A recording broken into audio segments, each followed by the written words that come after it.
Bueno, gente, seguimos en charlas con Charlie, haciendo conversaciones, teniendo entrevistas con varias personas. Hoy me acompaña una invitada muy chévere que además hubiera querido que estuviera presencialmente. No lo pudimos coordinar, pero Claudia Morales, bienvenida al canal. ¿Cómo estás?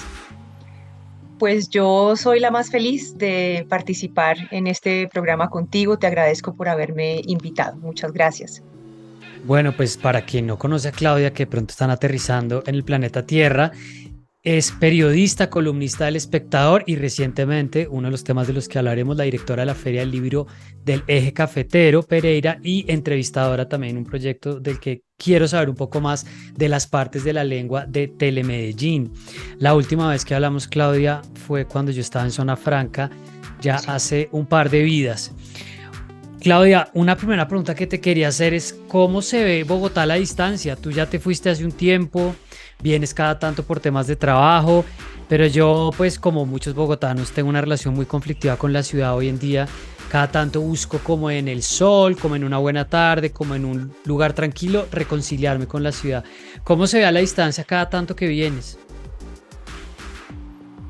Siento que la mejor decisión que pude haber tomado con mi familia fue haberme ido de Bogotá. Y lo digo porque es una ciudad que me dio mucho en algunos sentidos. Yo estudié mi carrera universitaria allá.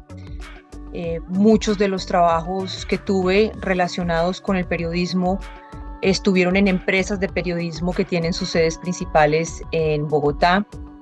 Bogotá tiene una propuesta, una oferta cultural importante, atractiva. Bogotá tiene una oferta gastronómica maravillosa, pero Bogotá es una ciudad muy contaminada en muchos sentidos. Y cuando hablo de la contaminación, no solamente me refiero a la obvia, que es la del ambiente, la del aire, que Sí. también, por supuesto, pero es una ciudad también muy contaminada desde el ruido, es contaminada desde la agresividad de las personas, de algunas personas. Es contaminante ver tanto tráfico, la movilidad cada vez es más compleja, y yo quería una vida más simple.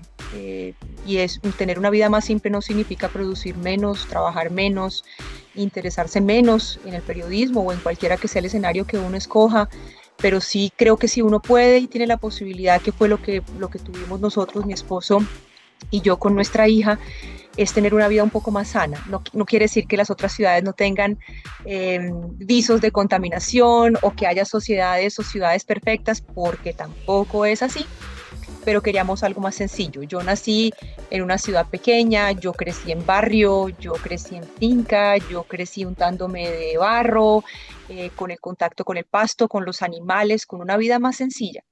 Y yo quería algo así. Entonces, la veo desde ahí, le agradezco cosas, cada vez voy menos. Con mi papá ya falleció en enero, con mi papá ya muerto, pues realmente mis razones para volver a Bogotá son cada vez más limitadas. Si pasa algo de trabajo, voy, pero mis mundos ya laborales, familiares y de amores están en otro lado. Tú hablabas conmigo la vez pasada y pues es un tema del que has charlado antes sobre el centralismo, sobre los problemas que al final, tanto desde el periodismo como desde la gestión, se piensa el país desde Bogotá. ¿Qué tanto para activar distintos frentes de tu carrera la necesidad de venir a Bogotá se hace imperativa o tú dirías que eso ya con la pandemia definitivamente cambió y puedes estar en proyectos que no sean simplemente por fuera de Bogotá, sino con la ciudad, pero desde donde estás viviendo ahora, desde Armenia? Con lo que yo hago, Carlos, ya no necesito nada que esté de una u otra manera más cercana o más lejana, amarrado a Bogotá. Yo te pongo un ejemplo muy puntual, digamos, tal vez lo único en el mundo en el que yo me muevo que resulta interesante y que siempre me lleva y me hace muy feliz a Bogotá es la Feria Internacional del Libro, la Filbo, pues porque están allí todos los componentes de la cadena del libro, que es parte de lo cual ocupa mi tiempo. Y entonces, digamos, en un escenario de esos casi siempre me invitan para que haga distintas actividades con la Filbo. Pero en otros sentidos no, no hay, realmente yo ya no tengo nada que implique que realmente sea urgente o sea imprescindible la ciudad. En el mundo en el que me muevo, que es, por ejemplo, un escenario que tú mencionabas, que es el de la Feria del Libro del Eje Cafetero que ocurre en Pereira, pues digamos, hay cosas que se trabajan con el Ministerio de Cultura, por supuesto. Hay algunas conversaciones que tenemos con el CERLALC, con la Cámara Colombiana del Libro, pero pues nada de eso realmente hace que a uno lo obligue a regresar. Yo voy especialmente por eso, por cosas que son supremamente puntuales, pero he encontrado que en la región es posible desarrollar cosas importantes tanto para mí desde lo individual, desde mis propios intereses, como para la sociedad, como para los otros, que es lo que yo siempre he pensado cuando pienso en ese centralismo que tú estás mencionando.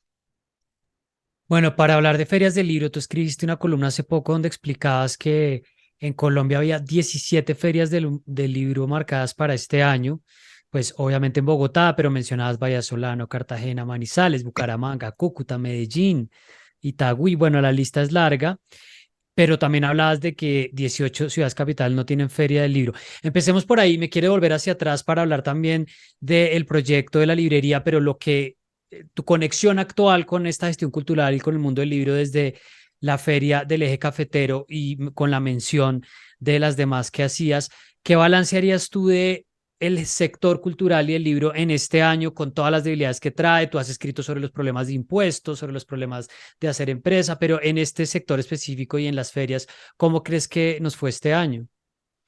Bueno, cuando yo te hablo del sector cultural, lo concentro específicamente en la cadena del libro, que es donde tengo la experiencia, pues porque el sector cultural es demasiado amplio. Cuando lo mencionamos, hablamos de todo tipo de artes, hablamos de teatro, hablamos de la danza, hablamos de miles de expresiones que además son muy bellas dependiendo de las regiones donde uno quiera poner la mirada en Colombia. Pero lo que he venido haciendo es trabajar en la cadena del libro desde incluso antes de tener la librería y luego pues con el contacto que eso ha permitido con editoriales, con autores, con distribuidores, con ilustradores, en fin. Yo te diría varias cosas. La primera es que, eh, digamos que mi sueño, y no creo que eso sea algo realmente utópico, es que todas las ciudades capitales de Colombia tengan una feria del libro, pero no solamente una feria del libro, Carlos, que tengan librerías. La mayoría de las ciudades capitales de nuestro país no tienen librerías. Hay una puesta en escena importante de las bibliotecas públicas, pero a lo que acoge una librería es algo a lo que deberíamos apuntarle con mayor esfuerzo. No tiene lógica que no haya librerías en las ciudades, en todas las ciudades, debería ser así. Creo que ahí hay un hueco importante que hay que llenar y ese hueco hay que analizarlo desde distintas perspectivas y que si quieres más adelante las hablamos con la experiencia que yo tuve con Árbol de Libros. Creo que el hecho de que haya en este momento 17 ferias del libro en ciudades y municipios del país ya es un arranque importante. Creo que hay que hacer todo lo que sea posible por divulgar lo que hacen esas ferias para que la gente que está alrededor de esos municipios y ciudades sepa que existen, para que asistan y para que entiendan cuál es la importancia de ese esfuerzo que se hace desde la organización de una feria del libro. Creo que el Ministerio de Cultura que empezó con este nuevo gobierno con la ministra Patricia Arias está empezando a enfocar la mirada en ese sector que no era un sector prioritario dentro de la política pública de los gobiernos anteriores y con eso no estoy diciendo que fuera solamente el gobierno de Duque, sino hacia atrás en general. Este ha sido un sector muy ignorado y muy frágil en esa medida a través de los años. Entonces, siento que yo te diría que el número es importante, 17 ferias son importantes. Siento que cuando tú le preguntas a los directores de esas ferias cómo les fue y te responden que muy bien porque cada vez hay más gente llegando, eso es un logro maravilloso, o sea, que la gente se interese cada vez más por ir a una feria del libro está demostrando muchas cosas frente a las necesidades que tenemos los ciudadanos en relación con el contacto con la cultura. Y eso mismo lo que hace es que activa la cadena del libro, porque si a una feria le va bien, quiere decir que quienes exponen sus libros, sus editoriales, venden bien y eso significa que estamos también contribuyendo de alguna manera a que esa cadena se mantenga activa. Hablemos un poco de esa cadena o esos elementos de la fragilidad, pues porque para mucha gente el libro se asemeja, no sé, al periódico impreso y les parece que simplemente es algo que se está terminando y con eso se acaba la discusión. Por supuesto, sé que es más complejo que eso. Y pues tú a mitad de este año, en julio de 2022, anunciaste el cierre pues del proyecto de Árbol de Libros, que supongo que fue para ti algo pues difícil dentro de la transición de entrar a un proyecto y salir a otro y de transformarlo. ¿Por qué no nos cuentas un balance que yo sé que has hecho en otros espacios de este proyecto y ahí dónde están los dolores más grandes para poder sacar adelante una iniciativa como esa? Varias cosas. Cuando yo te decía que las ciudades deben tener librerías todas, bueno, pues idealmente en un mundo ideal los municipios también, pero pensemos solamente en las ciudades capitales. Y cuando te decía que a eso había que hacerle un análisis más aterrizado y más profundo, creo que el primer arranque para empezar a pensar en eso es en la soledad, que eh, rodea a quienes quieren hacer un emprendimiento que tenga que ver con libros, en este caso con una librería. Usualmente uno tiene que entrar en deudas, hacer créditos de libre inversión, porque la banca no te apoya como pequeña empresa. Em, realmente hay que hacer inversiones muy grandes para hacer de eso algo viable. Y luego, pues viene todo el reto de hacer que una librería se vuelva importante para ese entorno social en el que la estás abriendo. Uno tiene que crear la necesidad. Y cuando uno empieza a ver que a esa necesidad empieza a responder la gente, es cuando uno entiende que está haciendo las cosas bien. Entonces, empezaría por ahí, por reflexionar sobre lo solitario que es crear un emprendimiento alrededor de la cultura y en este caso alrededor de una librería. Luego hay que tener en cuenta varias cosas, Carlos, y es que pues a nosotros nos cayó una pandemia y en este mundo de hoy, 2 años después de que hubiéramos estado encerrados, se nos ha olvidado el impacto tan grande que esto tuvo en quienes éramos pequeños empresarios en ese momento y también en la soledad que eso implicó. Señor, Te interrumpo solamente una pregunta. Cuando empieza la pandemia, ¿cuánto llevaba el proyecto del Árbol de Libros? 2 años, Claro, está en su expansión inicial o en su desarrollo sí, inicial. Claro. sí, 2 años con deudas, porque pues para abrir el negocio teníamos que endeudarnos. Y esas son deudas, Carlos, que también tengo que decirlo con honestidad, no se pagaban con la librería. Yo las pagaba con mis otros trabajos. Yo con la librería podía pagar los empleados porque pues ofrecimos empleo local. Eh, yo con la librería pagaba el arriendo del local cuando estaba arrendado, luego la administración, luego los servicios públicos, pero entonces empiezas te vuelves responsable, obviamente, en términos de impuestos, entonces tienes que pagar el ICA, entonces me volví sujeto de IVA, entonces un montón de cosas que yo no podía sacar de la librería. Entonces la Claro. librería vendía bien, era sostenible para pagar los gastos fijos, pero yo todo lo demás tenía que buscarlo en otro trabajo.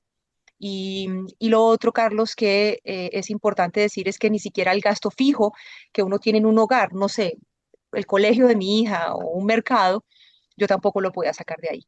Entonces, Sí. no tenía sentido pensar en sostener una iniciativa que se demostró que sí tenía respuesta de un público que apreció desde el día uno que abrimos la librería ese proyecto, pero que sostenerlo responsablemente desde el punto de vista financiero, pues era muy angustiante y pues eso fue al final lo que terminó haciéndome pensar que no valía la pena continuar con ello.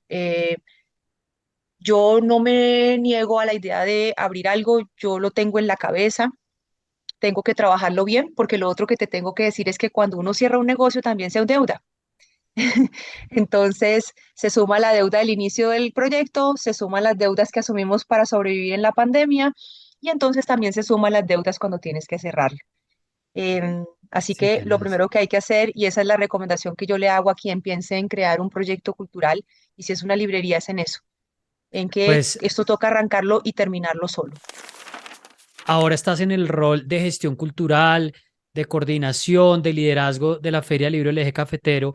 Entonces te quería preguntar, ¿qué te gusta más de lo que estás haciendo ahora? Pues obviamente son dos cosas muy distintas, pero finalmente sigues en el mundo del libro, sigues en el mundo de la cultura. ¿Este cambio te ha gustado? ¿Te ha parecido interesante? ¿Te ha traído otra cantidad de cosas administrativas? Cuéntanos un poco de eso. Yo soy muy feliz, Carlos. Yo tengo que decir que si me dijeras que cuál es el balance del 2022, te diría eso, que me ha hecho muy feliz eh, en términos profesionales. Am, la feria, yo llego a la feria de Pereira como directora, eh, por eso que llama Juan Carlos Botero en su libro Los Hechos Casuales, eso, por un hecho casual. Y es que cuando yo llegué a esta región, a Armenia, a trabajar, estando todavía con Caracol, yo conocí a Giovanni Gómez, que era el director de esa feria. Giovanni era un gestor cultural que además de inventarse la feria del libro, inventó un festival de poesía muy bello que se llamaba Luna de Locos y era un soñador, era un personaje divino. Y cuando nos conocimos, pues hicimos clic de una y entonces ocurrió que yo empecé a trabajar con él informalmente la mayor parte del tiempo, dándole ideas para la feria, ayudándole a hacer contactos, bueno, todo lo que fuera posible. Y luego, pues, cuando ya ocurría el calendario de feria, yo le ayudaba a presentar autores, yo le servía como maestra de ceremonia de cosas y bueno, en fin. Y Giovanni el año pasado falleció, eh, le dio COVID y murió. Y él muere cuando faltaban exactamente 2 meses para que la feria del libro arrancara en octubre. Y cuando eso pasa, el presidente de la Cámara de Comercio, que es la que organiza la Feria del Libro en Pereira, me dijo que, pues, que ante esa circunstancia, que por favor le ayudara a sacar la Feria del Libro adelante. Y yo entré pues, como en una circunstancia extrema de infinita tristeza, pero también con la convicción de que sacar la feria adelante y no dejarla morir era no dejar morir el nombre de Giovanni Gómez. Así fue como en 2 meses eh, sacamos esa feria adelante. Eh, y luego, cuando eso ya ocurrió y salió digamos, logramos sortear la crisis, eh, en noviembre el director ejecutivo de la Cámara me dijo, mire, yo he pensado que la persona que debería asumir el cargo de la dirección es usted y yo le acepté esa propuesta. Desde noviembre del año pasado, entonces, asumí ese cargo y tuve mi primera feria este año 2023, una feria hermosísima eh, que como todas las cosas que ocurren, siempre es susceptible de mejorar, de mantener las cosas que han funcionado, pero yo me siento muy feliz porque siento que la gente lo aprecia, siento que la sociedad risaraldense y la del eje cafetero encuentra en esa puesta en escena de la feria algo bello y seguro. Se arman conversaciones necesarias para todos, para los niños, para los adolescentes, para los adultos, y es ahí donde yo siento que es un lugar que me hace muy feliz, Carlos. Entonces, pues nada, de hecho, te diría que estoy cerrando este año ya con la programación del próximo año muy avanzada. Yo ya tengo cuál va a ser el encuentro del 4 de octubre, que va a ser la inauguración de la feria. Ya tengo todos los encuentros preferia listos desde marzo. Entonces, pues nada, esto es una máquina que no para, mi mente no para. eh, entonces, pues te podría decir que es un escenario feliz. Y también te quiero decir que gracias a eso me convertí ahora en la vocera de la red de ferias del libro. Las otras 16 direcciones de feria estuvieron de acuerdo con que yo representara como vocera el sector. Y esto pues me ha llevado a otro camino, que es ese camino de mover una red para hacer ruido, para empezar a hacer ruido, para que el Ministerio de Cultura nos apoye desde otros escenarios, para ver cómo nos vinculamos con el Ministerio de Educación, para ver cómo logramos llamar la atención de la empresa privada nacional. eh, sí, pues como para ponernos en un foco de atención distinto. Entonces, eso es lo que te podría decir de lo que está pasando con la feria. Pues siempre es chévere oír a alguien que le diga a uno que está feliz con sus proyectos laborales porque no es fácil para No, la no gente es fácil. encontrar como un lugar donde se sienta contenta y haciendo algo que le gusta. ¿Qué dirías tú del gobierno Petro? Mencionabas a la ministra Patricia Ariza en el Ministerio de Cultura. ¿Dónde ves tú los elementos importantes o de lo que ha hecho, de lo que tendría que hacer, pues para comprometerse con un sector con el que en teoría, pues tiene mucha afinidad y tiene cercanía y tiene interés en promover? ¿Has visto señales o todavía está muy preliminar para hablar de eso? Aunque bueno, ya pasamos los 4 meses. Mira, yo siento que están, a ver, yo soy un poquito escéptica frente al discurso político en general. Em, Siento que hay mucho trecho entre un discurso maravilloso y una realidad. Sin embargo, tendría que decir que lo que yo he visto de la ministra Patricia y específicamente lo que tiene que ver con mi sector, creo que va encaminado por donde tendría que ser. Que eso se vuelva realidad, no te lo puedo decir porque no se ha vuelto realidad todavía nada. Hay Ujú. 6 ejes temáticos en términos de lo que va a ser el camino a seguir en el Ministerio de Cultura y las ferias del libro se pueden acomodar de distintas maneras a esos ejes temáticos. El ministerio ha encontrado otra manera de ayudar financieramente a las ferias que logramos gracias a un encuentro que tuvimos en noviembre. Así que yo siento que va por buen camino la propuesta y entiendo que tener a una ministra como Patricia Arias genera una sensibilidad con el sector, por quién es ella, por lo que ella representa, por lo que ha sido su vida personal y por lo que ha sido su vida profesional atada al sector de la cultura. Sí. Eso sería lo que yo te podría decir en este momento. No me atrevo a decirte más porque pues los 6 ejes temáticos se acaban de lanzar y sobre eso nos estamos montando a ver qué es lo que se termina de concretar el próximo año. En términos de ferias, eso tiene que ser muy rápido porque los presupuestos se tienen que empezar a desembolsar desde ya apenas empiece la Filbo, que es la más grande y arranca en abril. Pero, por ejemplo, en las ferias, la primera que arranca es la que va a pasar en Quibdó y en Vallasolano en marzo. Entonces, esto para nosotros tiene que definirse muy rápidamente. Hemos hecho muchas propuestas. Yo entregué un documento en nombre de las 17 ferias de 13 puntos. Recibimos ya respuestas sobre uno. Así que yo te podría dar una visión positiva o no, dependiendo de cómo se vayan desarrollando esos puntos.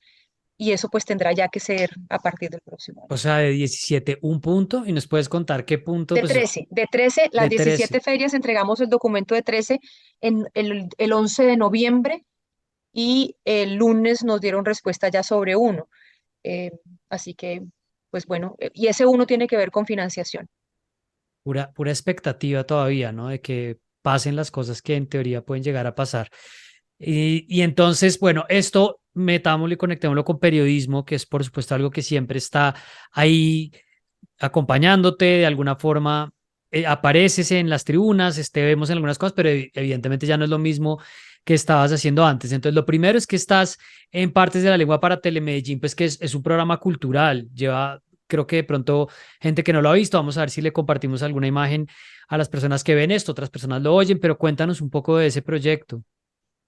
Bueno, ese es un proyecto que nació a mitad de año de este año, que nació con una iniciativa que presentó César Galvis, que era ¿cómo se llamaba ese cargo? El gerente ejecutivo, tal vez, del canal. César había sido director de el canal de Cali, de Telepacífico, y luego de salir de Telepacífico llegó a Telemedellín. Yo pues realmente no sé mucho de su historia porque realmente yo no lo conocía, pero fue él quien tuvo la idea de crear una parrilla nueva de programación nocturna en ese canal de Telemedellín y dentro de esa iniciativa crearon un programa llamado Las Partes de la Lengua. Cuando a mí me llamaron, el programa ya estaba eh, con su título, con su nombre, y tenía, digamos, unas características que querían desarrollar y que luego, cuando hablaron conmigo, se terminaron de pulir. Es por ahí que yo llego al canal y pues básicamente de lo que se trata las partes de la lengua es de hacer entrevistas a escritores nacionales, muchos de ellos locales de Antioquia, pues por obvias razones, se transmite a través del canal en vivo los lunes y de una plataforma que tiene, de una aplicación que tiene el canal que es TM+, donde han quedado guardados todos los episodios. Son 16 episodios que de hecho ya terminan el lunes de mitad de diciembre y pues eso ya termina ahí, digamos, el proyecto ya se completó. Fue una experiencia muy bella, porque yo hacía muchos años no hacía televisión. Mm, pero me pareció muy lindo que alguien en un canal público pensara que eh, acercar a los ciudadanos de esa región a la cultura desde un programa de entrevistas con autores podía ser una buena apuesta. A mí me encantó la idea y pues bueno, ahí salió. Eso es básicamente de lo que se trata. ¿Cómo te ha ido trabajando? Que esta también es una debilidad, un reto de las personas que hacen periodismo, producen contenido cultural en otras ciudades que no es Bogotá, aunque también pasa en Bogotá. ¿Cómo te ha ido, decía, con las administraciones locales, con los temas de pauta? Como siempre hay un ecosistema ahí de presión, de política, pues que me imagino que en un proyecto como el tuyo, que es más cultural que político, es distinto, pero sin embargo, ¿lo has sentido, lo has visto? Supongo que en otros momentos de tu carrera seguramente sí. ¿Cómo lo ves ahora? No tengo nada que ver con eso. Em, Cuando hice Árbol de Libros, en ningún sentido tuve nada que ver con las administraciones municipales ni departamentales. Em, en el canal con el programa de Telemedellín tampoco. Es decir, a mí me llaman a hacer un trabajo de entrevistas, yo leo, investigo, hago un cuestionario y me siento con el autor, cumplo mi tarea y ya. Con el tema de la feria de Pereira hay un departamento que se encarga del tema comercial. Yo no hago nada que tenga que ver con el tema comercial. Mi tarea es ir a las entidades públicas a decirles, miren, esto es lo que estoy pensando y lo que estoy soñando en programación. Me gustaría que ustedes se sumaran de esta manera o qué propuestas tienen ustedes para sumarse a la programación. Mi tarea es abrir canales de comunicación con el sector público y el sector privado, el sector educativo, universitario y de colegios públicos y privados también.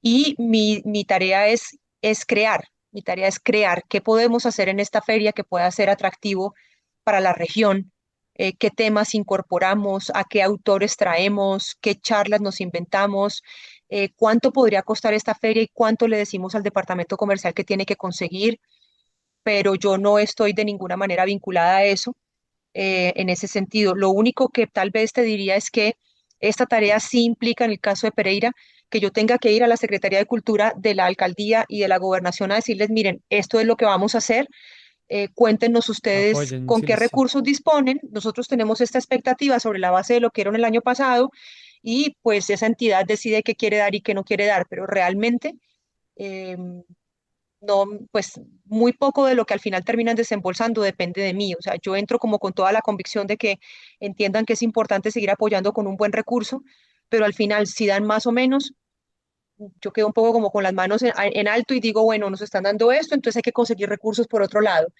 Pero eso es básicamente lo que tengo que hacer con mi trabajo. Yo desde, sabes, Carlos, desde muy joven, empezando en este oficio, siempre estuve marginada de toda la parte comercial. Yo recuerdo que una vez cuando yo empecé a dirigir el programa de los días festivos con Julio en la W, la propuesta y lo que se usaba en ese momento era que yo tenía que conseguir la pauta para ese programa y de ahí me pagaban a mí un porcentaje adicional al sueldo que yo me ganaba común y corriente. Y yo recuerdo que yo le dije a Julio en ese momento, yo te puedo hacer la dirección del programa de los festivos siempre y cuando yo no tenga absolutamente nada que ver con la pauta del programa. Yo me gano aquí un sueldo y ese es el sueldo que yo quiero mantener. Yo no quiero ensuciar mi sueldo con pactos comerciales que definitivamente lo que van a hacer es interferir en mi labor informativa. Claro que además es un esquema en el que siguen operando, pues, la mayoría de personas que hacen radio en el país, ¿no? Con los cupos, con esa comisión para ajustar un sueldo, para hacer el sueldo. Sí, pero no, Y conmigo no. Yo gané menos pues, por eso.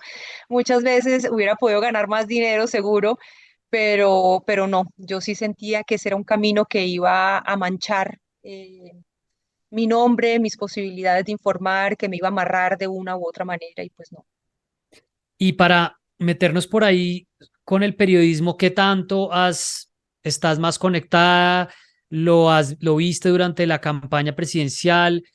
Viendo las columnas tuyas, pues estás escribiendo de temas de interés público, por supuesto, ahora te quería mencionar uno, pero el periodismo es algo que no está tan presente en tu día a día ahora. ¿Cómo lo ves? Tal vez desde una posición más tranquila, más crítica o simplemente más parecida a la de cualquier persona que consume medios y tiene opiniones sobre lo que ve. Sí, es verdad, yo ya no estoy en el día a día de lo que me obligaba, por ejemplo, un programa como La Luciérnaga, que fue el último, digamos, que tuve como de forma permanente, como digo yo, cumpliendo un horario para una empresa. Pero pues es muy difícil desligarse totalmente del oficio, Carlos. De una u otra manera esto implica eso. Es decir, yo en lo que hago tengo que escribir, en lo que hago tengo que seguir entrevistando, en lo que hago tengo que seguir leyendo. No hay un buen periodista, no puede existir un buen periodista que no lea. Em, entonces, desde otros escenarios, pues allí está siempre, pues ahí está el programa de Telemedellín. Ese es un programa que implica que hay que poner en marcha y en todo lo que uno aprende en el género de la entrevista. El programa que hice para la Comisión de la Verdad en RCN Radio con las víctimas y los victimarios de este país, que también era de entrevistas. Es decir, siempre están pasando cosas alrededor de eso. Em, si me preguntas, yo creo que eso es algo que yo quisiera siempre mantener. Desligarme totalmente no lo veo viable y siempre hay cosas que me conducen a ello. Siempre hay gente pensando que puedo aportar de una u otra manera, más cercana o más lejana, al periodismo. Que siento yo que falta mucha autocrítica, ha faltado siempre. Eh, siento que este es un medio que tiende a encubrir o a encubrirnos por solidaridad o por miedo. Siento que hay unas prácticas frente a las cuales deberíamos ser mucho más sinceros y más rigurosos porque son prácticas que van en detrimento de la naturaleza del periodismo, pero que además conducen a una cosa que me parece muy triste y es que opacan el muy buen trabajo que hacen muchos colegas de nosotros en todos los Sí. medios, en los comerciales y en los independientes, en los grandes, en los chiquitos, en los regionales y en los nacionales. Se hace mucho ruido alrededor de quien hace malas prácticas en el periodismo, pero no se está pensando que ese ruido está oscureciendo un trabajo maravilloso sin el cual además no tendríamos posibilidad de informarnos como nos informamos y no tendríamos además posibilidad de decir que también estamos haciendo algo por la supervivencia de la democracia en Colombia. Yo te diría que eso es lo que pasa. Yo no me imaginaría un país sin buen periodismo. Yo creo que aquí sigue habiendo muy buen periodismo. Seguimos teniendo colegas valientes, honestos, en todos los escenarios del periodismo, no solamente en el que también hace más ruido, que es el de la denuncia, el del escándalo, el de la corrupción, sino en otro tipo de periodismo. Hay gente muy talentosa trabajando en temas de medio ambiente, en temas de cultura, en temas de educación, es Sí. decir, que no brillan tanto, pero que le están haciendo mucho bien todos los días al país. Y crees que le ha costado a los medios tradicionales la cobertura de Petro, que han podido hacerlo bien, o pues como todo hay excepciones, hay generalizaciones, pero es como una línea de la discusión, ¿no? Que los medios masivos se fueron de una vez a pegarle a Petro. Petro pareciera que no le parece tan grave pelearse con ellos, pues porque igual tiene su tribuna directa con la gente a través de las redes sociales. ¿Has visto ahí como alguna dificultad para abordar este gobierno distinto? ¿Algunos lo están logrando? ¿Cómo te ha parecido? Era de esperarse que la expectativa frente al cubrimiento de los medios tradicionales fuera a ser criticada, porque es que Petro es el presidente. Siento que a muchos todavía les cuesta trabajo pensar en la estatura que tiene en este momento como presidente. Les cuesta trabajo decirle presidente. Em, y eso ocurre porque simplemente llegó a este gobierno una persona antisistema y los medios tradicionales son parte del sistema, para bien y para mal. Em, quienes hemos estado en los medios comerciales tradicionales entendemos eso muy bien y sabemos que eso tiene un riesgo y tiene también cosas extraordinariamente buenas. Pero si alguien llega y rompe e intenta y está rompiendo el sistema, pues la primera ruptura que se tiene que notar porque es la que tiene la vocería es la de los medios. Claro. Entonces, siento que sí se percibe una cierta antipatía, que no creo que vaya a mejorar con el paso del tiempo. A mí no me preocupa que haya antipatía por Petro, me preocupa es que la antipatía mine la capacidad de hablar con verdad sobre lo que ocurre en el gobierno y mine la capacidad que hay de reconocer las cosas que se hacen buenas y que lo que hacen mal lo puedan sustentar con argumentos sólidos y no solamente con percepciones. Que sean antipáticos con el gobierno me parece genial, eh, siempre y cuando en términos informativos no se sacrifique eso, que es la verdad. Um, Están los medios alternativos, hay muchas propuestas interesantes haciendo otras miradas, otro tipo de periodismo que me parece que siempre es necesario, más allá de lo que pasa con el gobierno de Petro. Me parece que siempre pasa con los medios lo que siempre hemos hablado y es que se fija la mirada en 5 temas en una agenda informativa y Sí. se deja de lado todo lo importante que está pasando en el país y eso pasa más allá de la figura de Petro y de lo que esté haciendo bien o mal este gobierno. Entonces, yo pensaría que allí habría que hacer como una veeduría, ¿no? O sea, está bien que no les guste un presidente, yo estoy bien con eso, es decir, si yo hubiera estado trabajando en radio, hubiera tenido que asumir que Iván Duque me parecía un tremendo paquete, pero si yo estaba en la radio, tendría que tener la responsabilidad de informar lo que acertadamente ese presidente hubiera hecho y lo que no con argumentos sólidos. Eso es lo que creo que tiene que pasar con Petro. Si hay algo, si alguien sentado en una mesa de trabajo, en una dirección de un noticiero, de una revista o lo que sea, tendría que tener esa capacidad de reconocer una antipatía que está bien porque somos seres humanos, a uno no le puede caer bien todo el mundo y si yo soy periodista, pues tengo que reconocer mi condición humana, pero también tengo que reconocer que tengo una responsabilidad frente a la sociedad. Eso es lo que yo diría. Sí, y va a quedar un buen tiempo para darnos cuenta de cómo lo van a hacer, de si va a haber ciertos cambios. Por ejemplo, dentro de las organizaciones de libertad de prensa se habla mucho de que ahora sí quieren impulsar esquemas de autorregulación, de que es importante que los medios hablen sobre lo que hacen bien y lo que hacen mal, pero yo me espero sentado porque yo vengo oyendo esto desde hace por lo menos Sí, 20 años. sí, eso Sí, es así. Ahora, yo también tendría que hacer una crítica importante contra el gobierno o para el gobierno, y es que el gobierno es muy torpe en términos de comunicaciones y el gobierno es muy torpe para relacionarse con la prensa. Y esa torpeza le puede salir muy costosa porque le puede dar argumentos a quienes tienen antipatía para justificar esa antipatía desde el punto de vista claro. informativo. Y ahí entramos en una espiral tóxica y que al final termina haciendo solamente daño a lo que uno espera dentro de el rol que uno tiene como ciudadano en una sociedad y es a estar bien informado. Pero pues es Sí. que este gobierno no le pega a una, pues es decir, no solamente Petro en su figura como presidente, sino varios de sus ministros meten las patas en su manera de comunicar, son desacertados, son imprecisos, son especulativos, y se nota que no hay como una directriz, o sea, es que yo digo, bueno, a veces es como si se sintiera la ausencia del presidente en la línea que todo el mundo tiene que seguir, ¿no? Sí. Y eso pues, eso sí está muy mal. Es decir, yo esperaría que ojalá la infinita arrogancia que tienen muchos de los miembros del gobierno les permita algún día entender que eso solamente es pegarse un tiro en el pie.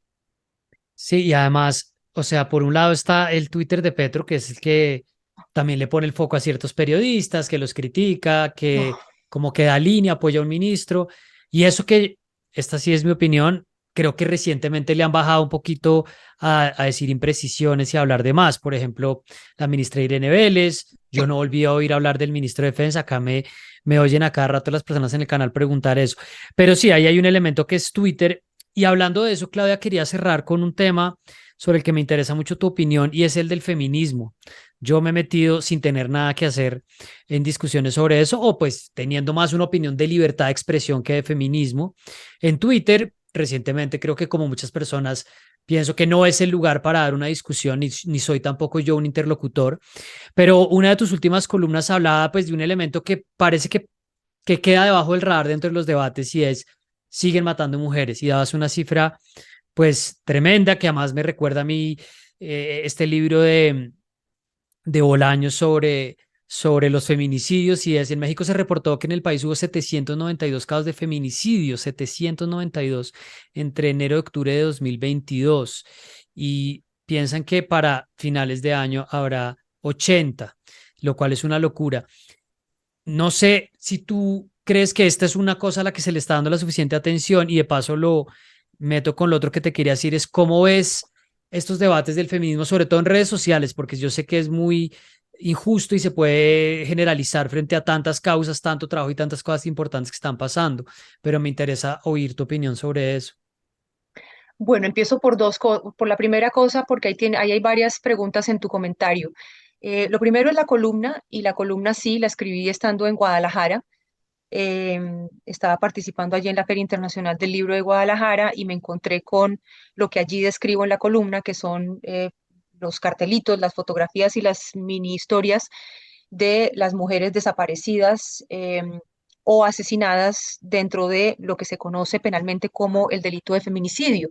A mí eso me impactó muchísimo. Yo llegué con la intención, yo tenía unas pocas horas para llegar a la feria y antes de eso aproveché para irme al centro histórico y cuando vi en la Plaza de Armas estas fotos colgadas de lado a lado y sus carteles gigantes en el Palacio Municipal, que es como la alcaldía, yo quedé muy impactada y empecé a leer una a una las biografías, las historias, las pequeñas reseñas que había de estas mujeres asesinadas y a mí me produjo ganas de vomitar.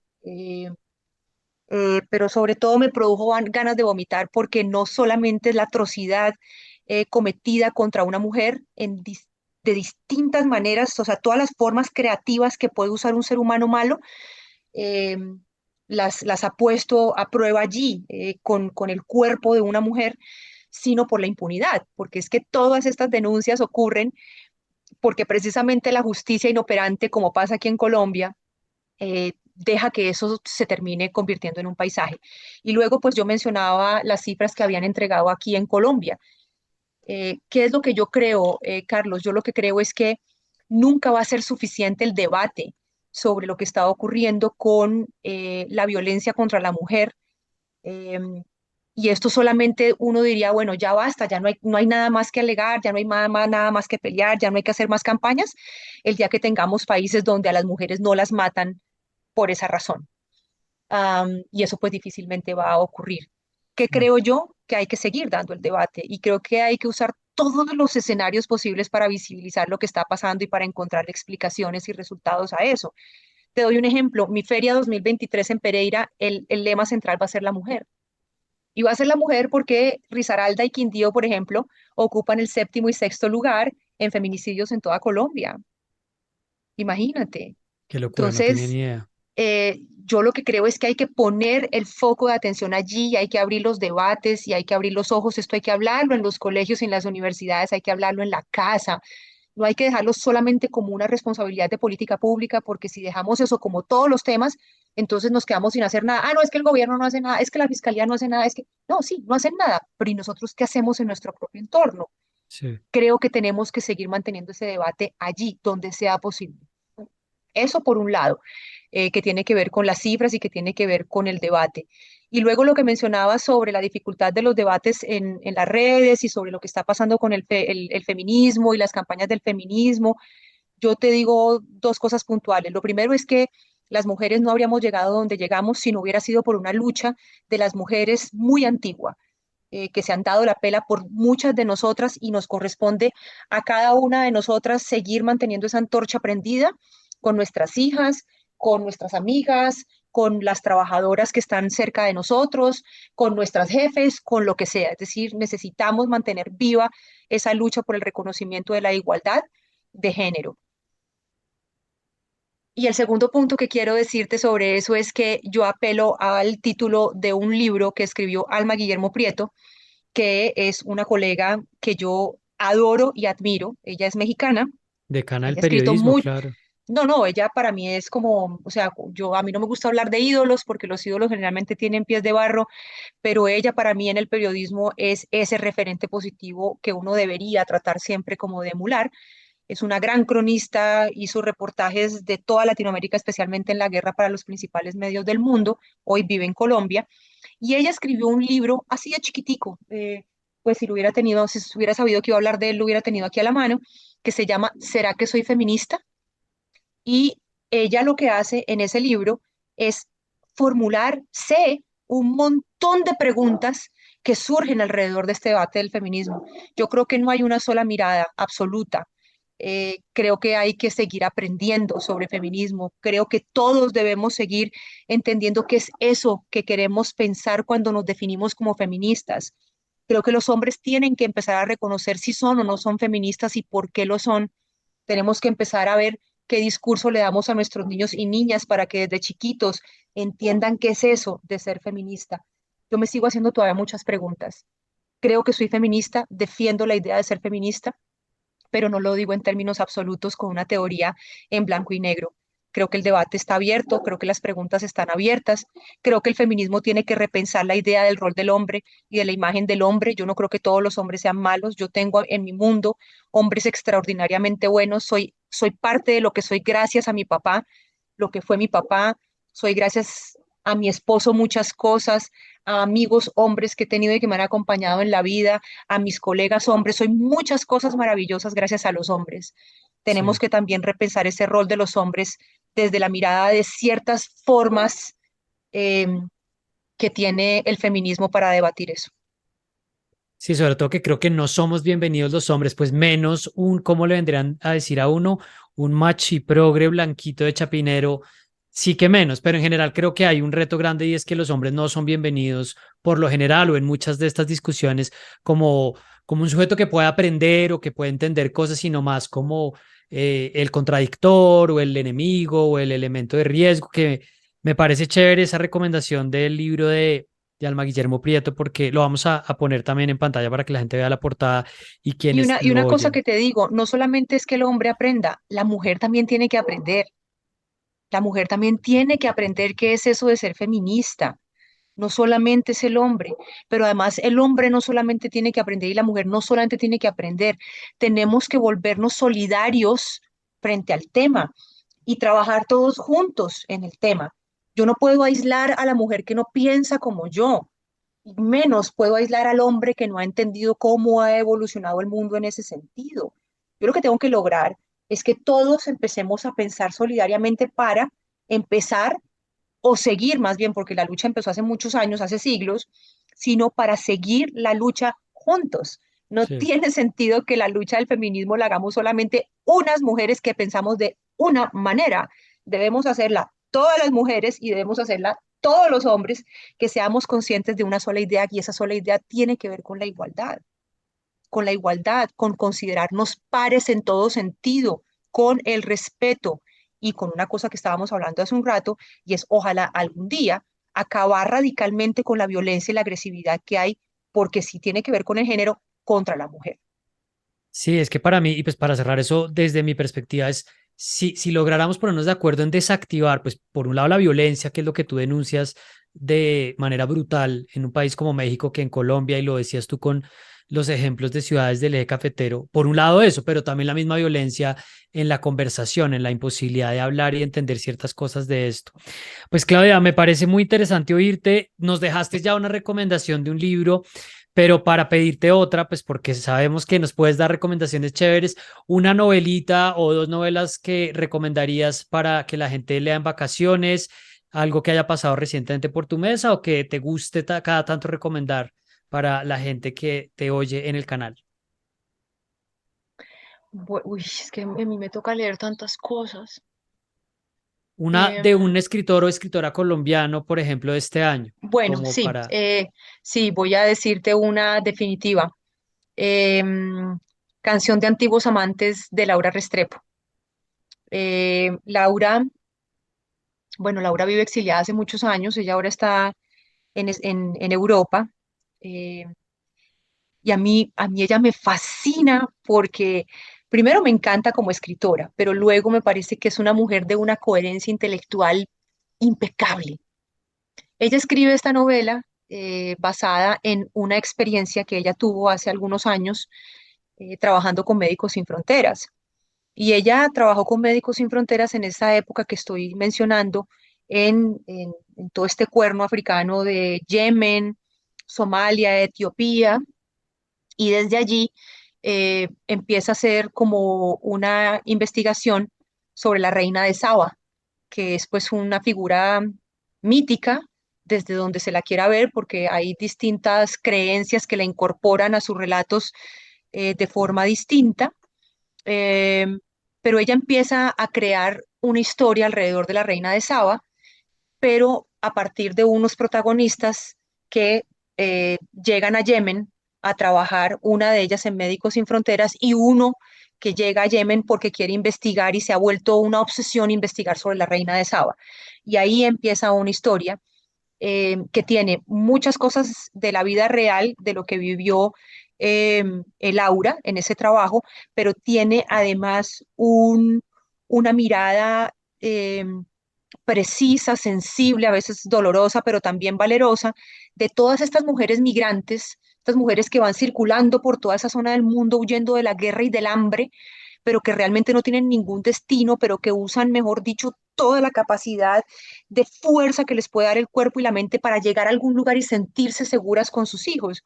Entonces, esa es una novela que recomiendo, es divina, realmente es divina. Yo tuve la fortuna de presentarla en la fiesta del libro en septiembre con Laura y esa la recomiendo, esa es de autora Chévere. colombiana. Sí. Canción de antiguos amantes de Laura Restrepo, que además creo que conecta muy bien con la charla que teníamos hacia el final. Pues Claudia, te quiero dar las gracias por pasar unos minutos por el canal. Queremos que la gente pues oiga esta charla, que nos deje comentarios y preguntas y pues de nuevo lo logramos finalmente antes de que terminara el año charlar contigo. Gracias por sacar un rato para estar acá. No, es con mucho gusto. Siento mucho no haberlo podido hacer presencialmente en Bogotá, pero sí, los tiempos de los viajes siempre son muy complejos, pero sí tenía muchas ganas de acompañarte y te agradezco mucho por pensar en mí para tu canal. Gracias. Bueno, y a todos ustedes, gente, dejen los comentarios, suscríbanse, ya saben, nos pueden seguir y apoyar en patreon.com/charlas con Charlie. Sigan conectados porque vienen más cosas y muy pronto los planes para el otro año. Chao.